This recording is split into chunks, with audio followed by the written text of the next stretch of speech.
Hey guys, Saturday 21 September. Varamo Lake vibes here.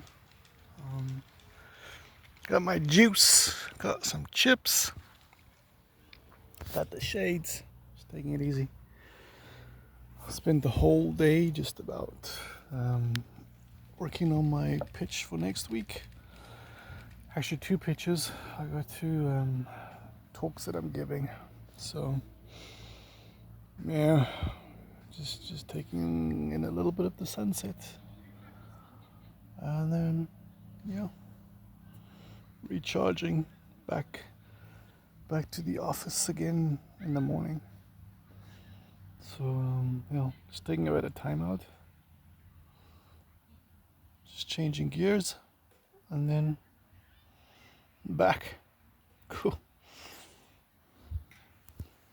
Representing my Cape Town cap. Oh, you know.